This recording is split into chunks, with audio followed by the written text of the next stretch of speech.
Good afternoon. I was just thinking, as I was listening to my friend's podcast about kind of nostalgic albums that they return to, um, what it means for art to kind of make a lasting impression. So their rules are that they talk about two albums that they really like from 20 years ago. I think it's just called the Nostalgic Album Podcast. Not that I'm really giving a plug for them, but I guess I am. Um, Not required listening. Um, but this idea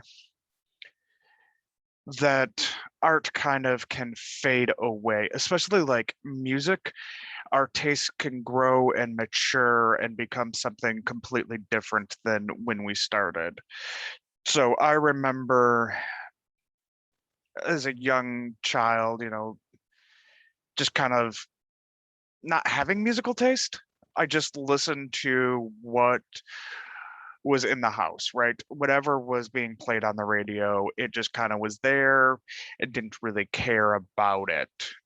I didn't have a favorite song or anything like that. I remember my dad played a lot of classical and a lot of like barbershop type. The Letterman were one of his favorites, if I remember correctly. But like I didn't really have that musical taste. And then um, around like 10 or so, my brother was just graduating high school, going off into college, and I kind of want to emulate him. So I think I took on his music taste. Um, so he listened to this will show you exactly how old I am, but he was listening to Madonna, John Bon Jovi, Michael Jackson, um, John Cougar Mellencamp, um, John Cougar and John Mellencamp, all three incarnations. Um, the Police, things like that, kind of that rock, but softer rock with a little bit of like the John Bon Jovi, the AOR, right? So he's listening to like REO Speedwagon, that sort of thing. AOR, arena oriented rock, like the big concert you would go to where you kind of pump your fist and it's quote unquote heavy, but not really. Um, but that's kind of what he would listen to. And so like that became kind of my thing. And then years later, I remember when kind of grunge made its way to the Midwest, 92, 93. I remember hearing some bands and being like, really like that. But also at the same time, like I was thinking about like, I want heavier guitars and so heavier and faster. And so I went flying off the deep end maybe when I was like 14, 15, started to discover like heavy metal and then kind of was stagnant in a little bit of the like radio heavy metal. There was a couple of shows that were played like Sunday nights after 10 p.m. that I would tape. Yes, I would literally cassette tape songs off of to listen to on my Walkman when I was supposed to be asleep or going to bed in high school.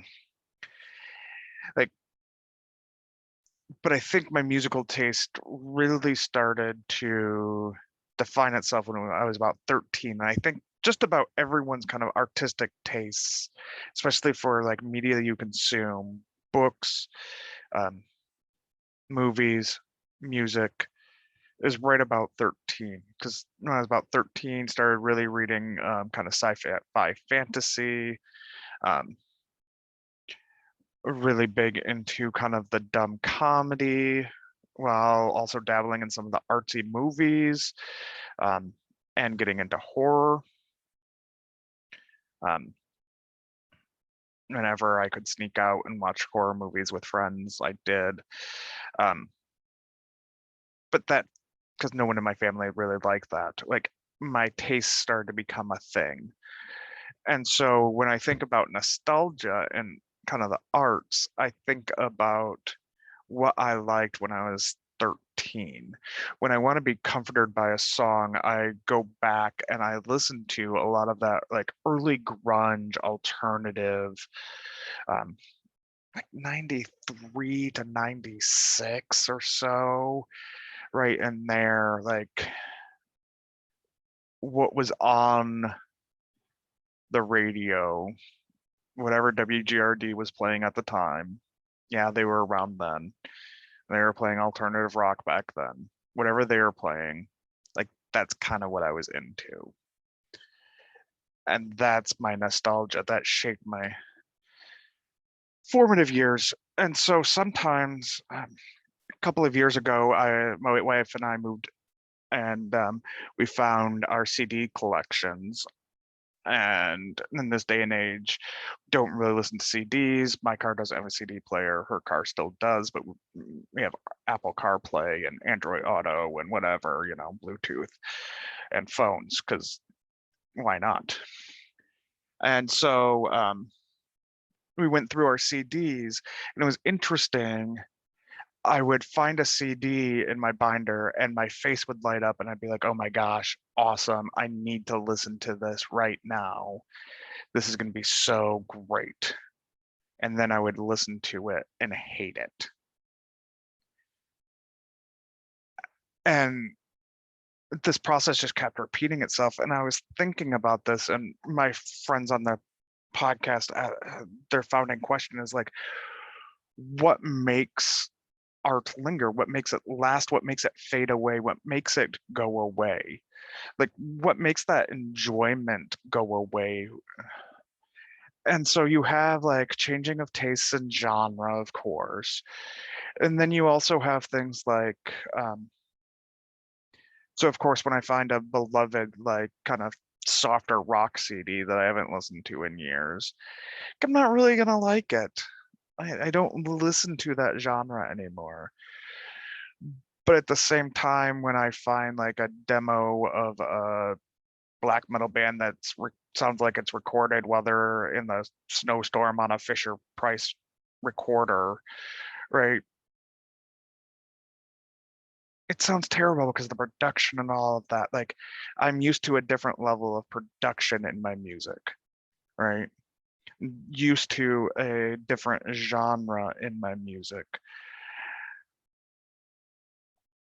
I might not be in the same, I'm not in the same emotional state now today that I was when I was 13. I was, when I was 13, I was kind of nerdy, kind of dorky. I know, who would have guessed? And trying to struggle to fit in. I mean, just stereotypical teenager stuff, right? And now I'm comfortable in my body. I'm comfortable with what I do, who I hang out with, the amount of friends I have, who my friends are, right? All of that I'm comfortable with. And so like a lot of like the angsty music of the mid 90s just fails to capture how I view myself and how I view the world. And so it no longer hits me. Um, Same thing with like, I remember I had a notebook where I'd write lyrics that I thought were profound. And I swear if I went and found that, which I probably have gotten rid of it many, many moons ago, right? It wouldn't, the lyrics wouldn't be profound. Like the music itself wouldn't hit, the lyrics wouldn't represent my life. They wouldn't sound deep. They wouldn't sound interesting, right? There's a lot of lyrics from the 1990s that you're just like, they were really trying something, but it was bad. Like all the Smashing Pumpkins, like time is never time alone. You can never ever leave without leaving a piece of youth.